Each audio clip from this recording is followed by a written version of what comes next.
The way I always think about fundraising is that capital is an accelerant. It allows you to do the things that you can do well now better. And by better, I mean you're no longer resource constrained on trying to build, on trying to partner, trying to market for the things that you're already doing well today. What I don't think it is a way to fix problems.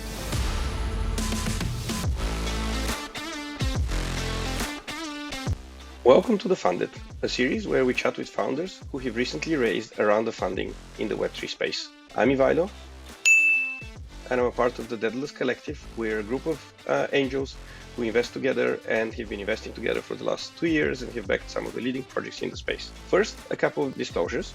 Some of the companies that we invite to the show would be portfolio companies of Daedalus or potentially portfolio companies of some of the individual members. Some of the members may be LPs in some of the funds that are discussed on the show. None of the information here is any kind of advice, financial advice, or any other type of advice. We're just trying to help the community think about their next fundraising, think about how to find their investors, and ultimately make the process more smooth. Hopefully you enjoy, and let's dig in. Perfect. Okay.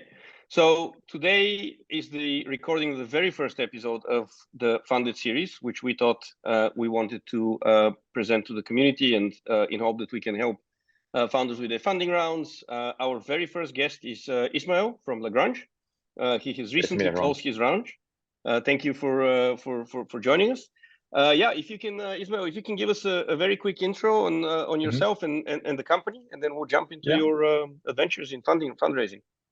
Amazing. So thank you very much. I'm the founder of Lagrange. So we build infrastructure that increases the security and expressivity of how state can be used on chain and between chains. So broadly speaking, our primary product is a proving system that we call Zero Knowledge MapReduce or ZK Big Data, or ZK Big Data Stack, that allows us to verify the result of data parallel computation run on top of on-chain state and zero knowledge. So where this is useful is use cases where you want to start being able to price things on-chain verifiably based on other on-chain parameter sets, or you want to be able to query and to interact with underlying data within a smart contract or between smart contracts more fluidly than you could otherwise do today. So awesome. We just raised our, sorry. Yeah, I was just gonna say that this is a very hot space at the moment. So It is. Fundraise is coming quite at the right time. Do you want to give us a little bit of background of the actual fundraise? What did you raise? What was the instrument? Whatever you can share. So we raised our first round. We announced it, I believe, in March, I believe, which was a $4 million pre-seed led by 1KX with participation from Maven 11, Lattice Fund, CMT Digital, of course, Daedalus Angels, and Gumi Crypto, as well as a number of smaller angels in the syndicate as well, who've been great helps to us. Awesome. And Ismael, what was the instrument of the round? If you're able to share, was it a token round, an equity round? It was equity plus token. Equity plus token. So yeah. Awesome. Got it. Okay, so let's jump into the questions. Let's start with, how did you decide that it was the right time to raise this round? Was this was there a process behind it? Was it market driven? Was it a milestone driven? Can you talk us through that? Yeah, the way I always think about fundraising is that capital is an accelerant. It allows you to do the things that you can do well now better. And by better, I mean you're no longer resource constrained on trying to build, on trying to partner, trying to market for the things that you're already doing well today. What I don't think it is a way to fix problems. And so the heuristics we often use for fundraising is what is going well, and are we at the point where in taking on more capital, we're going to allow ourselves to outperform and exceed any competitor in market by now being able to resource more heavily against our strengths. And so when we raised this first round, it was very much at that point. We had a very strong early team. We were very excited about some of the early findings in our research, and we felt that we had the opportunity to partner into space with companies that we think will drive a lot of lasting value long term. And so the taking on of capital was kind of an accelerant to those ends. That's an amazing way to look at it. I think that makes a ton of sense. And how did you decide on the amount to raise? I mean, we hear a lot of entrepreneurs saying, "Oh, I could do with capital to accelerate and stuff like that," and then they sort of often flip flop between I should just raise a small round now and then build a bit more and then raise a much larger round versus well capitalizing the company from the start. What was your process on deciding what to raise at this stage? That's a very good question. So there's, I guess, two main ways I like to think about how much to raise. There's obviously hard constraints that are externally imposed on a company's ability to raise by the broader market and the broader interest of investors in that market. So if you wanted to raise 100 at $1 billion post pre-product, likely you're not going to be able to do that, irrespective of if you think that's going to help you accelerate. But what I'd also say is when we think of the amount to raise, it's really about necessity. It is how much money do I need for my business to be able to reach the milestones I think are required for the next round, coupled with how much dilution do I want to take in order to take on that capital. And so for us, we had a number in mind, and we knew the 4 million was going to allow us to really accelerate on our research, accelerate on our partnerships and some of our distribution. And so we wanted to resource against that. And so we felt that that was the right amount to do. That makes sense. And was that the amount that you raised at the end? You weren't pushed into larger, smaller. The amount that you decided initially was actually what you ended up raising in the end, effectively. Yeah. So we had decided on 4 initially, and that's how much we ended up raising. I think the thing that no one ever tells you about fundraising is, the moment you get a term sheet, a lot of people who have been kind of originally been interested in the deal to an extent now all feel pressure to try to deploy for allocation and to try to push for allocation. So you very quickly go from 0 committed before the term sheet, or some small amount committed from angels before the term sheet, to being 6-7x over committed immediately. And so there's often the opportunity to raise more once you have your round filled, if it's oversubscribed and if you have the appetite for that dilution. But for us, we didn't feel that was the right thing for that point of the business. We'd much rather take on the 4 like we did, and then take on more capital later on when we think the time is right for it, based on our progress on milestones. Yeah, no, that makes a ton of sense. I mean, I guess on the term sheet, I think with a lot of investors, they want to see who the lead is going to be, because the lead has a certain influence on the company. And we've often seen, unfortunately, good companies being steered in a wrong direction by sort of the lead investor and stuff like that. So I think it's normal that people want to see who the lead is, because if they're comfortable with the fund being a good fund, then obviously 1KX is an amazing fund in your case, which is why it's not surprising that people would kind of line up behind them. Cool. So I guess my next question is, because you were oversubscribed, how did you decide about which investors? I mean, you were in the fortunate position that you were oversubscribed, but that puts a very difficult decision on the team. How did you go about deciding who to ultimately let into the round, who to cut down, who to give the full allocation to? Yeah, it's a decision that has to be made bilaterally, because what you'll find is a lot of investors who you like and people who you like, you'll have to sometimes push them down an allocation. And some of them will not be amenable to that, and some of them will not be willing to take a reduced allocation in the round.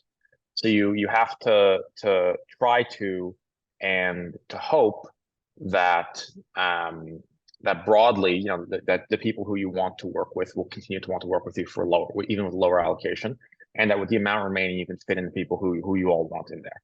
And I think people have to sacrifice there. People have to kind of compromise. And for us, we were very fortunately able to get a lot of really phenomenal folks around the table with us, who we're very excited about, and we have been very, very happy with. That's an amazing place to be. I suppose my question around choosing the investors: did you actually have a network of investors already? Like, how did you go about contacting investors from sort of day 0 when you decided to raise the round? How did you go about contacting? Did you already know them? Did you ask for introductions? What was the process there?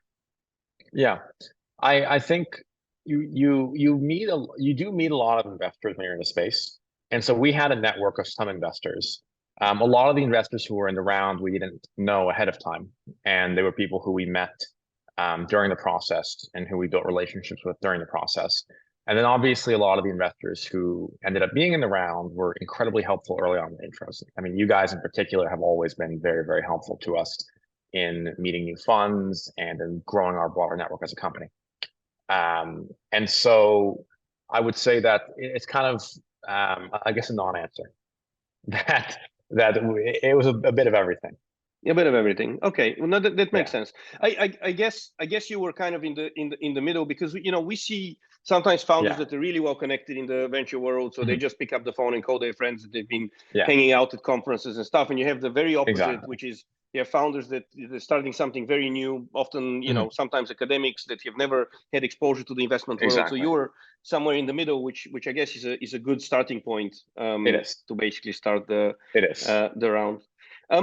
I suppose then, if you can talk me through deciding on the instrument. So you were equity plus token warrant. Was it the original decision that you took? Was it that something that you kind of finalized with the lead? Mhm. What was the process around deciding on the specific instrument? That was the initial decision that we made going into the fundraise. We think it just makes sense with our business and with everything there.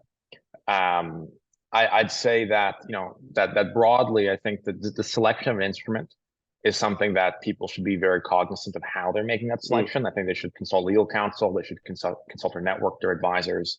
And they should think very carefully about what the right one for their business is and for the trajectory that their business is taking. And obviously, we did all those things, and we were very fortunate to have good people on our table with us early on, who were able to give us good counsel. Awesome. Yeah, that's super important. Yeah, we've seen sort of companies raise on a certain instrument and then having to struggle with that at the next round. Mhm. They raise on a token first, the next round is equity, the token holders are going, Yeah. but wait a second. So it's very important to get that right, Mhm. raised done right from the very beginning. So as a founder, have you raised funding before? Was this your first fundraising experience? I raised a small round in university Mhm. for a startup that I had then. It was not a meaningful amount compared to obviously where Lagrange is right now and what Lagrange is doing right now. But it kind of was a first experience to kind of dip my toe into trying to run a process and trying to raise a round. Yeah. And what was the time from deciding to raise the round to actually having it all closed and the money in the bank, roughly? Yeah. So for the last round, we ended up not fundraising at a time frame that was probably advisable.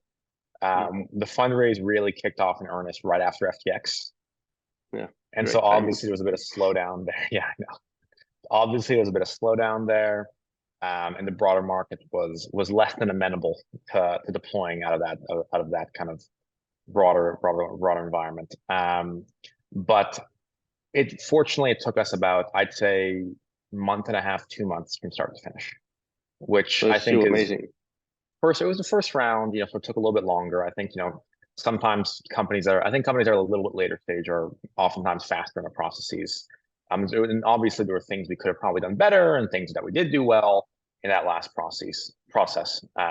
But yeah, I think fortunately it wasn't too long.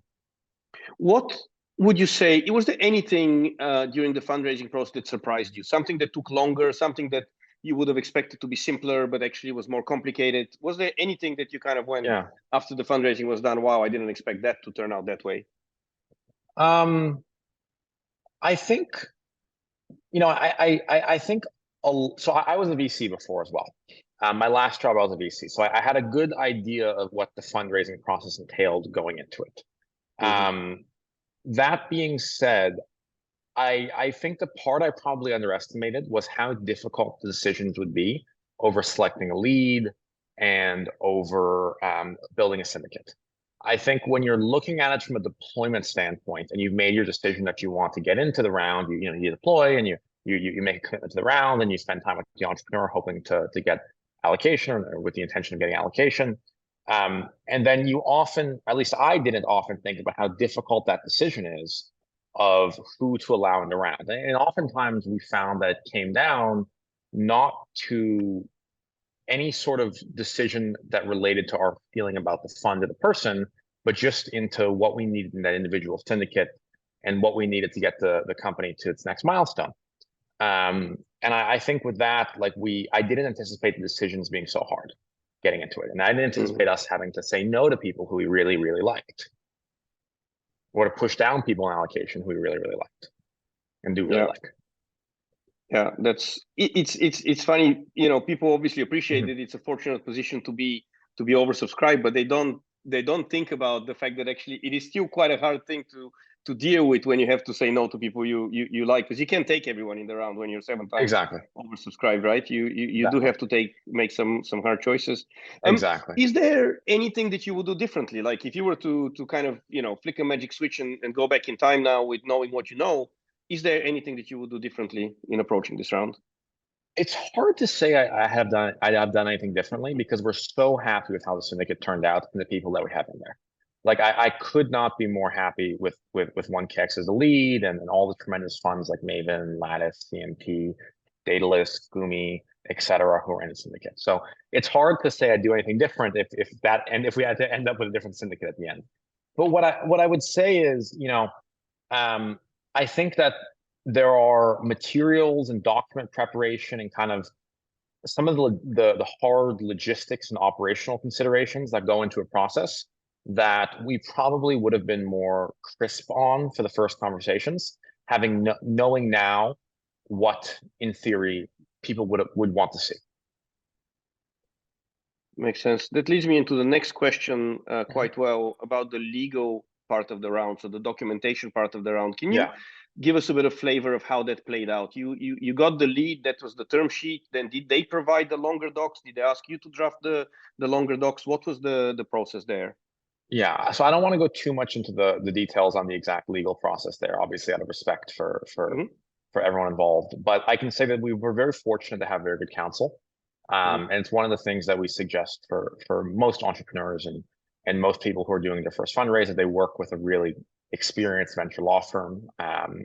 Since this is, you know, oftentimes the first thing that this is the first time most entrepreneurs, or will be the first time most entrepreneurs are fundraising, but it will not be the first time that their law firm, hopefully, and that their counsel has dealt with and interacted with a venture deal docs. And that was something that we fortunately had on the table with us, as well as very good advisors and just a broad network who were able to kind of work with us. But fortunately, everything was rather straightforward throughout that process. Yeah. Okay. Perfect. And I suppose on that side, I mean, what would be your advice? I mean, I think you've actually mentioned something very important. But I suppose if you were to advise somebody that's kind of thinking about their next fundraise, what would be your advice right now for somebody that's looking at their first fundraise? My advice would be to have conversations informally, and to understand how investors think about what you're building, think about your deal, and what the appetite is for it. And you know, to be very honest and transparent with investors you speak with, and say, you know, what are your concerns about this deal, about what I'm building? You know, I think a lot of entrepreneurs get very emotionally invested in what they build, and for good reason. It's, you know, you're putting a large amount of effort into creating something in market that you're really hoping to have a lasting and powerful impact.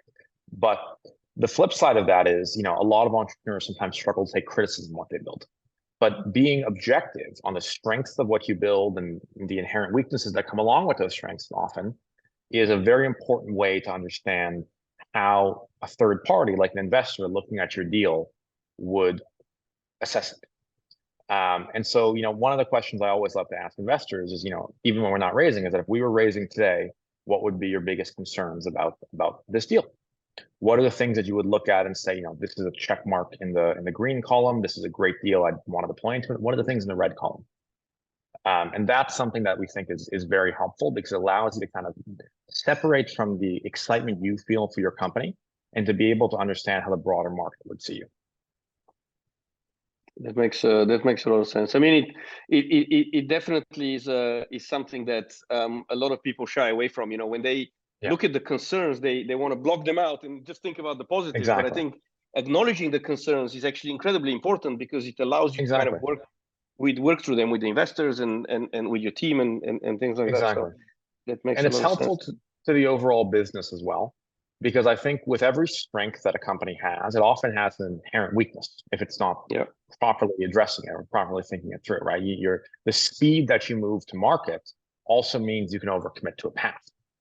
If you're moving too slow in what you're building and you're very innovative and novel and everything's from first principles, you could miss opportunities and go to market and opportunities to build a moat around developer experience and user experience that your competitor might do. And so these aren't bad decisions to err towards one side or the other, but they come often with inherent weaknesses. And it's important to be very transparent and cognizant of those so you can assess and continue to reassess your assumptions that were made in the making of decisions. Yeah, makes a lot of sense. Ismael, my last question for you.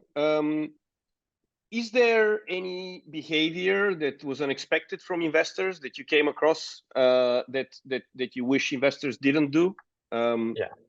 That should be that people should look out for, and even if it's advice for investors, that they should analyze, that they're analyzing their own kind of approach. Is there any things that you would point out and say that maybe require some revision? Yeah, I would say so broadly, I'd say the deployment of risk capital into early stage enterprise is one of the most productive economic levers that I think exists. That being said, when anything involves the pursuit of profit, it often brings out the worst behavior in people, just broadly speaking. And I think there are always going to be investors who do not act in the best interest of the companies they invest in, and do not act in the best interest of the companies they're trying to invest in, and go into a process trying to optimize for personal gain as opposed to optimizing for an effective bilateral partnership with the company. And I'd say that like the one of the things I believe is that if we look at a lot of the funds that are at the top in Web3 and in Web2 and have been there for a while, like 1KX, them being there is hallmarked by them being honest and acting in the best interest of entrepreneurs, even entrepreneurs who they're not on the cap table of.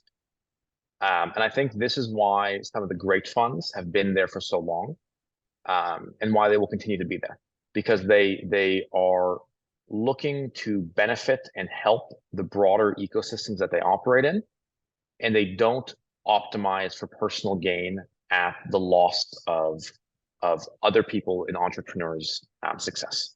They try to work with, collaborate with, and help the whole ecosystem grow together. And that's something that we think is very important for operators to look for in a partner, as that is one of the things that helps a company succeed long term. Amazing. Ismael, this has been amazing. Thank you so much for your time. We're looking forward to publishing this and showing it to the community, and really excited to have you as the first guest. Of course. And I have to add, you guys are one of our favorite groups in the cap table. We awesome. Love to have you guys on there, and you've been supportive of us since day one. Super excited to hear that.